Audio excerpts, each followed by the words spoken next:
It's been a minute, but I'm not gonna waste any time and get right into it. Season of the Risen has some of the most impactful storytelling in Destiny so far, and here's why. From last year's seasons, I think that Season of the Chosen had the strongest story. Not only did we have the masterclass of a mission Presage, but we also had great character interactions, a beautifully written antagonist, and some of the greatest character progression and poetic writing we had ever seen in the story so far. Seeing as Season of the Risen is sort of the sequel to Season of the Chosen, it continues off with some of the dynamics present in that season and elevates them to a whole new level. Despite it being the shortest seasonal story so far, the short length of the story actually becomes one of the biggest strengths of it. Season of the Risen is part of a 4-week storyline where each week we investigate the attacks of the Lucent Hive and try to prevent whatever plan they have after the death of Savathûn. Each week we would explore a new battleground and find the Hive Guardian behind it. This would end with it being detained by psions, and then where we fight against the Hive Guardians in their own minds. In the Helm, a new section had been opened, a psychogenic chamber where a psion is trying to dig into the minds of the captured Hive who are in a limbo, not dead or alive. Quick note about the psion: this is not any psion but one of Kaido's closest friends, and is the reason she chose to liberate them from being slaves to the Cabal. The conflict of the story stems more from the moral convictions between Saladin and Crow, the ultimate contrast of characters. Crow believes that psychologically torturing the Hive is morally wrong and that it would be better to just kill them to spare them the suffering. Saladin fires back with the sentiment that this is a necessary process to help protect more Guardians and people from dying, and gives us a story on his experience when it comes to mercy. Long ago, even before there was a last city, I was deep on patrol in the old forest when a local villager sought me out. They asked me to catch a thief. I told them the Iron Lords were no mercenaries, but I saw their pride as well as their poverty. And they offered me a loaf of black bread instead of coin. I agreed.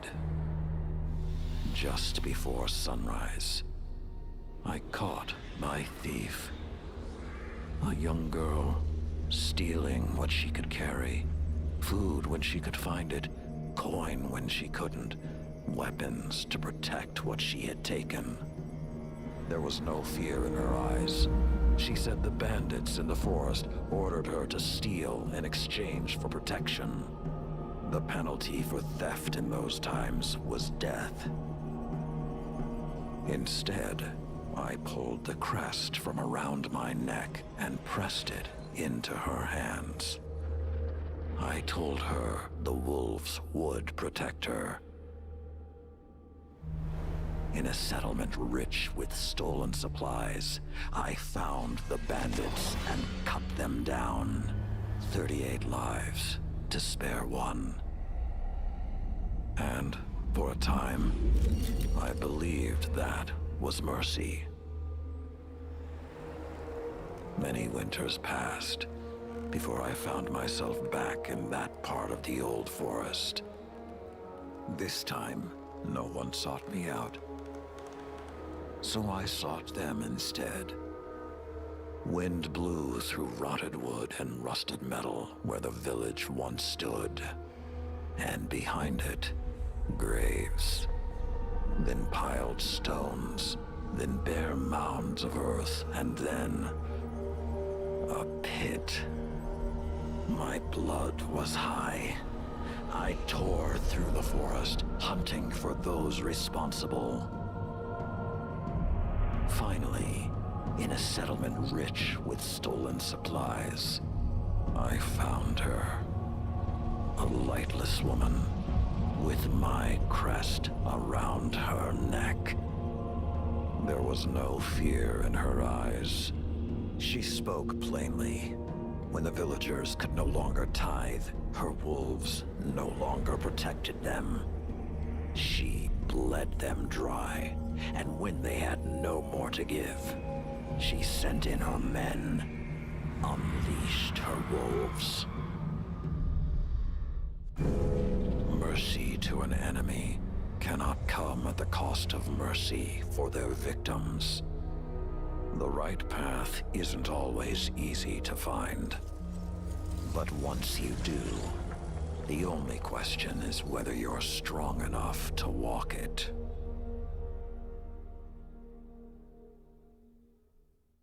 I think most people misinterpreted what the moral of the story is. What Saladin is trying to say here is that if Crow decided to push his mercy forward and it ends up hurting someone, the blood will be on his hands, something that Crow's conscience can't handle right now. Crow is misunderstanding mercy for projection. He sees himself in the Hive Guardians, monsters risen to life by the light, and himself experiencing the psychological trauma of Savathûn digging inside his head. It's only been a couple of years since he was resurrected, and with the little experience and wisdom he has, he's trying to reconcile with the life of Uldren Sob, someone who lived far longer than just a lifetime, and someone who was broken and manipulated. Saladin warned that if Crow is going to continue to recklessly pursue his convictions, he'll either hurt himself or someone else will have to pay the price for it. And that's exactly what happens. After we disrupt the Lucent Hive's plans on the moon battleground, an operation that Crow was missing from for some reason, we check up on Crow.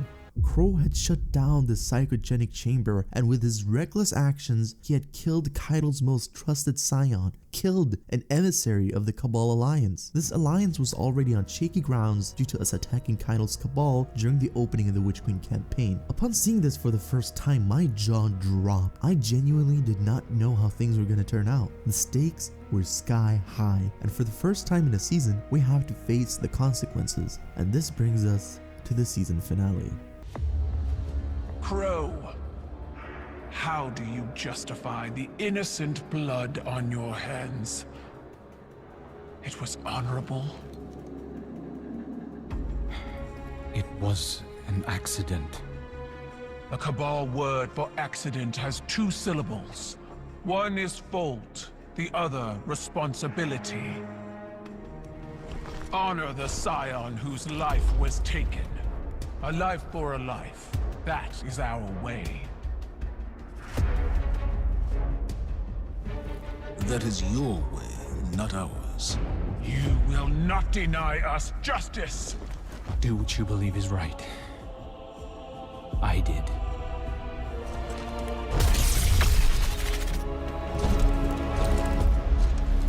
I will honor you.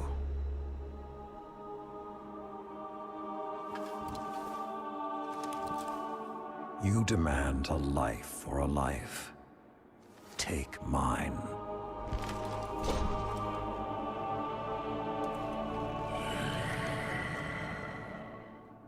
Cabal reward bravery in the face of death. I accept. Your life is forfeit. You will serve the rest of your days on my war council. As Brachus Forge. Then it's done. Zavala, you can't... Not a word.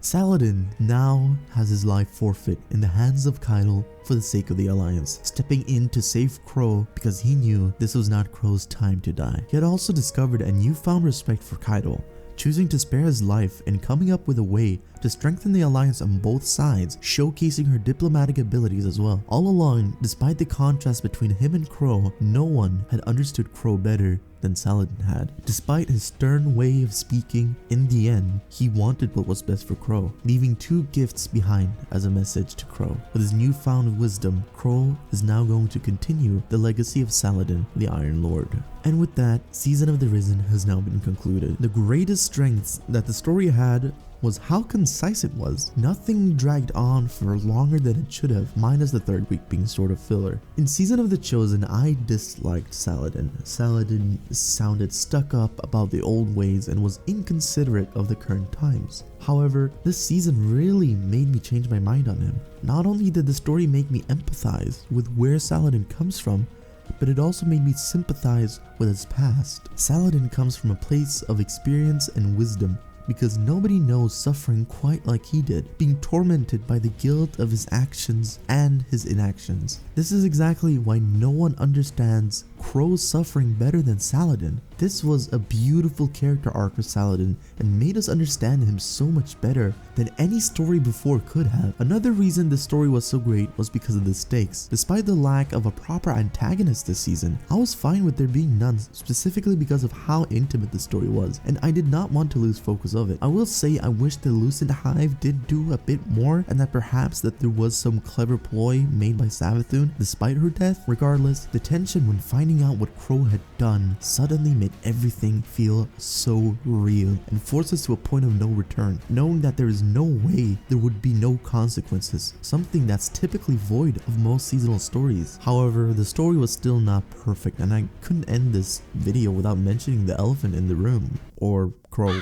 You get the point. Crow was a bit messy this season, and I understand why, but here's the issue with the story. Last year made us sympathize with Crow and had us understand where he came from. We still needed more of that this season, especially with the transformation he went through. Now more than ever is the time where we needed not only to understand him, but also sympathize with him. The story did not show this enough, and I get that because of how hyper-focused it was on Saladin. I think instead of the filler week 3 we got, we could have had something with Crow to make us see his perspective better. Show, don't tell. I think that's the main reason Crow felt so out of touch this season. With that said, if Bungie continues to take the very best aspects of this season and continues to improve throughout the year, we as fans are in for a great ride until Lightfall.